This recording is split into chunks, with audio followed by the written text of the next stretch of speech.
अस्सलाम वालेकुम फ्रेंड्स। आज का व्लॉग स्टार्ट करते हैं सुबह नाश्ते से। अभी मेरा गला बहुत ज़्यादा ख़राब है तो मैं अभी नाश्ते में जो है वो ब्रेड और जैम ले रही हूँ क्योंकि बहुत ज़्यादा गले में दर्द है, रोटी खाई नहीं जा रही थी। तो मैंने इसलिए जो है वो ब्रेड को थोड़ा सा सेक लिया था और उसके ऊपर अब जैम लगा के वो खाऊँगी।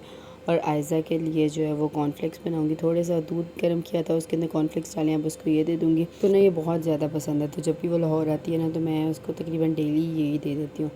तो उसके बाद जो है हॉस्पिटल से कॉल आई थी कि भाभी के लिए यखनी बनानी है बकरे के गोश्त की। तो अभी ये जी मैंने गोश्त को अच्छे से धो के जो है वो साफ़ कर लिया था। फिर उसके अंदर डालेंगे पानी, हस्बे ज़रूरत जितना चाहिए होगा। फिर उसके अंदर मैंने डाला था लौंग, फिर इसके अंदर मैंने डाली थी साबित काली मिर्चें और उसका पाउडर भी डाला था, दोनों डाली थी। अच्छा, इससे ना इनका टेस्ट बड़ा अच्छा हो जाता है। साथ में मैंने डाली थी दालचीनी, साथ में डाला था थोड़ा सा नमक और काली मिर्चों का पाउडर। ये सब चीज़ें डालने के बाद जो है मैं इसको हल्की आंच पे पकाऊंगी 4 से 5 घंटे। मैं इसको प्रेशर में नहीं पकाती, इस तरह हल्की आंच पे 4 से 5 घंटे पकाती हूँ। इससे यह है कि मुझे लगता है कि ना सारा बकरे का जो असर है ना वो यखनी में आ जाता है। प्रेशर लगाने से जो है वो बहुत जल्दी हो जाता है, उससे ना मुझे लगता है उसका असर नहीं आता। मैंने उसे चूल्हे पे रख दिया। तो फिर मैं रूम में आई। रूम में मैंने देखा कि यहाँ पे बहुत सारा गंद पड़ा हुआ था। सारी बेडशीट तकिए वगैरह जो थे वो बिखरे पड़े थे क्योंकि हस्बैंड ऑफिस गए थे, तो मैंने कुछ चीज़ें समेटी नहीं थी। उसके बाद जो है मैंने रूम को समेटा, बाकी की चीज़ें सारी समेटी ताकि आंटी के आने से पहले जो है मैं सब चीज़ें समेट लूँ और फिर उसके बाद जो है वो घर की सफाई वगैरह करवाएंगे। तो मैंने रूम को समेट लिया। तो बाइज़ा आके यहाँ पे खेलने लगी है। उसके बाद मैं बाकी काम करने लगी। तो खरबूजा पड़ा था, मैंने कहा इसको काट के जो है फ्रिज में रख देती हूँ, साथ ही तरबूज को रख देते हैं ताकि जब ये ठंडा होगा तो फिर जो है घर वालों को देंगे। इतना बड़ा हुआ खरबूजा तरबूज तो घर वाले जो है आसानी से निकाल के खा लेते हैं। फिर उसके बाद जो है मैं अपने लिए घर के लिए सालन बनाने लगी। तो आज हमने बनाने हैं आलू और गोभी का सालन। मैंने प्याज़ों को थोड़ा सा ब्राउन किया था और फिर उसके अंदर लहसुन अदरक का पेस्ट डाला, टमाटर डाला, मसाले डाल के जो है वो उसकी बुनाई कर ली। और फिर उसके बाद इसके अंदर डाले हैं आलू। अब आलूओं को थोड़ी देर जो है इसकी बुनाई करेंगे। साथ ही जो है मैंने गोभी भी काट ली थी, उसको थोड़ी देर पानी में रखा ताकि अगर उसके अंदर केमिकल कोई लगे हुए हैं तो वो निकल जाएंगे। कुछ लोग जो है वो गोभी को बॉयल करते हैं, पर मैं कभी मूड हो कर लेती हूँ, कभी नहीं करती।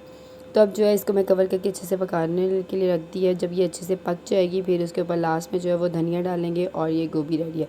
इसमें ये बड़ी मज़े की टेस्टी बनती है। आप लोग ज़रूर ट्राई करिएगा, मुझे बताइएगा कि आप लोग गोभी जो है वो आलू गोभी किस तरह बनाते हैं। तो ये सालन अब रेडी हो गया, इसको कवर करके रखते हैं और बाद में खाएंगे। साथ ही दूसरे चूल्हे पर मैंने यखनी रखी हुई थी, वो भी अब बन गई है। तो अब इसको भी जो है वो मैं ठंडा होने के लिए रख देती हूँ और फिर उसके बाद जो है हॉस्पिटल भेजेंगे। तो भाई के लिए जो है वो रोटी बना लेते हैं क्योंकि भाई को भूख लग गई थी। तो उनको आलू गोभी का सालन दिया, साथ में ये खीरे दिए हैं और साथ में रोटी दी है। जितनी देर भाई रोटी खाएंगे उतनी देर में हॉस्पिटल के लिए ये जो यखनी है ये पैक करके रख दूँगी बॉक्स में और वो फिर ले जाएंगे। क्योंकि अभी डॉक्टर ने जस्ट जो है वो यखनी बोला था और साथ में थोड़ी सी बोटियाँ बोली थी, तो मैंने ये बॉक्स में जो है वो दोनों चीज़ें डाल दी थी। तो भाई हॉस्पिटल जाएंगे, दे आएंगे, फिर उसके बाद वही बताएंगे कि इसमें किस चीज़ की कमी है और किस चीज़ की ज़्यादती है। मैंने अपने अंदाजे से ही बनाई थी, अब बाकी का मुझे नहीं पता। तो फिर शाम हुई थी, तो शाम को फिर हम लोग भी गए थे हॉस्पिटल भाभी का पता लेने। हस्बैंड आ गए थे ऑफिस से, तो कहते थे कि मैं भी ना पता कर रहा था। तो अब हम लोग जो हैं वो हॉस्पिटल के लिए जा रहे हैं, आगे हस्बैंड और बाकी पीछे है। रास्ते में हम लोग बहुत सारी मस्तियाँ करते हुए जा रहे थे, वो मैं आपको दिखाती हूँ। जाते हुए हम लोग बड़े शरीफाना तरीके से जा रहे थे क्योंकि जाते वक्त इतना बहुत ज़्यादा रश था। हॉस्पिटल में बहुत सारी कंस्ट्रक्शन हो रही है जिस वजह से ना इन्होंने टाइलें जो है वो तोड़ी हुई हैं, बहुत ही मेस किया हुआ है यहाँ पे। अब ये हस्बैंड आगे चल रहे हैं और मैं और आयज़ा पीछे थी। तो मैं इनका हाथ पकड़ने की कोशिश करी थी, वो ना बार बार जब मैं पकड़ने लगती वो आगे हो जाते। अब बड़ी मुश्किल से मैंने पकड़ा। तो हॉस्पिटल में जो है रात के टाइम उन्होंने लिफ्ट बंद की हुई थी और सीढ़ियों से चढ़ना बहुत मुश्किल था। तो हम लोग फिर इस तरह रैंप पे चढ़ रहे थे, बड़ी मुश्किल से ना चढ़ के ऊपर गए, लेकिन फाइनली हम लोग वहाँ पहुँच गए। तो भी हम लोग भाभी की जहाँ भाभी एडमिट थी वहाँ पहुँच गए हैं। वहाँ पे ज़्यादातर लेडीज़ थी, तो हस्बैंड बस 2 मिनट गए और उसके बाद जो है वापस आ गए थे क्योंकि ज़्यादा देर ना वहाँ पर स्टे नहीं करने दे रहे थे। तो फिर अब हम लोग यहाँ पे आके बातें शातें करने लगे और फिर थोड़ी देर बातें की। उसके बाद काफ़ी रात हो गई थी, तो फिर हम लोग जो है वापस जा रहे हैं। तो वापसी पे भी जो है वो हम लोगों ने सोचा मस्तियाँ करते हैं, लेकिन जो है हस्बैंड कह रहे थे नहीं, इर्द गिर्द जो है ना लोग हैं तो ज़्यादा फ्री होने की ज़रूरत नहीं है। खैर हम लोग जो अच्छा हॉस्पिटल में बहुत ज़्यादा रश था, रात हो दिन हो जना हॉस्पिटल में हमेशा रश रहता है। और हम लोग भी जो है वो जना के जो एमरजेंसी वाला गेट है वहाँ से निकले क्योंकि दूसरा गेट जो है उन्होंने बंद किया हुआ था, वहाँ पे कंस्ट्रक्शन हो रही थी, उन्होंने टाइलें सारी तोड़ी हुई थी, वो कुछ पाँव में लग रही थी और बड़ी अजीब सी हालत इन्होंने की हुई थी जना की। पता नहीं क्यों ये कंस्ट्रक्शन कर रहे हैं, इतना रश है उसके बावजूद इन्होंने अच्छी खासी टाइलें लगी हुई थी, उसके बावजूद ये लोग जो है कंस्ट्रक्शन कर रहे हैं।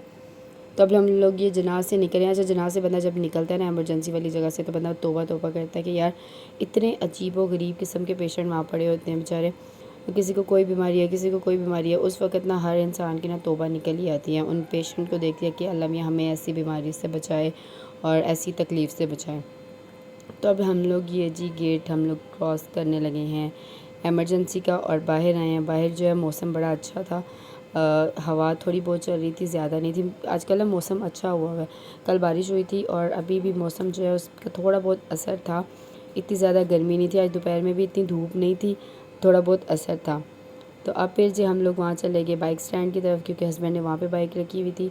तो अब वहाँ जाके बाइक लेते हैं और फिर जाते हैं घर। तो फिर अब हम लोग घर जा रहे हैं। घर जाके जो है वो मैं फ़ौरन से रोटी बनाने लगी, क्योंकि हस्बैंड को भूख लगी हुई थी। हस्बैंड ऑफिस गए हुए थे, वहाँ से जब वापस आए हैं तो फिर हम लोग फ़ौरन हॉस्पिटल चले गए थे, तो उनको काफ़ी भूख लगी हुई थी। तो अब जी हम लोग खाना खाते हैं। मैंने भी नहीं खाया हुआ था, मैं उनका वेट कर रही थी। तो ये ऊपर से हनीन जो है वो हमें सालन दे गई थी चिकन वाला, और आलू गोभी हम लोगों ने खुद बनाई हुई थी। तो अब हम वो खाना खाएंगे। उसके बाद जो है मेरे पेट में थोड़ी बहुत गड़बड़ फील होने लगी, तो मैंने दही लिया, उसके अंदर डाला है इसबगोल का छिलका और उसके अंदर डालेंगे थोड़ी सी चीनी, और फिर मैं इसको जो है थोड़ा सा मिक्स करके इसको रख दूँगी ताकि ये ना थोड़ा फूल जाए। अच्छा, मुझे इसबगोल की ये साइंस की समझ नहीं आती कि लोग इसको फूलने के लिए क्यों रख देते हैं, फ़ौरन से क्यों नहीं खाते। उसके बाद जो है ये बकरी का गोश्त भाई लेके आए हुए थे, तो मैंने कहा था कि इसके पैकेट बना के रख दूँ। भाई ने मुझे तभी कहा था पैकेट बना के रख दो, लेकिन मैंने तब कहा कि बाद में रख दूँगी।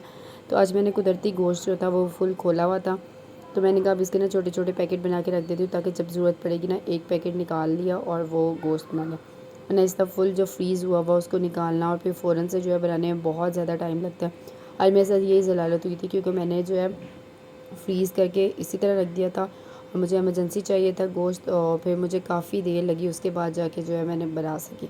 और फिर इसको समेटने के बाद जी हस्बैंड के ऑफ़िस के कपड़े थे, तो मैंने कहा वो प्रेस कर लेते हैं, ताकि सुबह उन्होंने ऑफ़िस जाना है तो कपड़े कम से कम प्रेस हों। फिर प्रेस करने के बाद जी फिर नमाज़ पढ़ते हैं और फिर सोते हैं। अगर आपको ये वीडियो अच्छी लगी हो तो प्लीज़ लाइक करिएगा, चैनल को सब्सक्राइब करिएगा और प्रेस द बेल आइकॉन ज़रूर प्रेस करिएगा, ताकि हर नई आने वाली वीडियोज़ आपको मिल सकें। और मुझे अपनी दुआओं में याद रखिएगा। अल्लाह हाफ़िज़।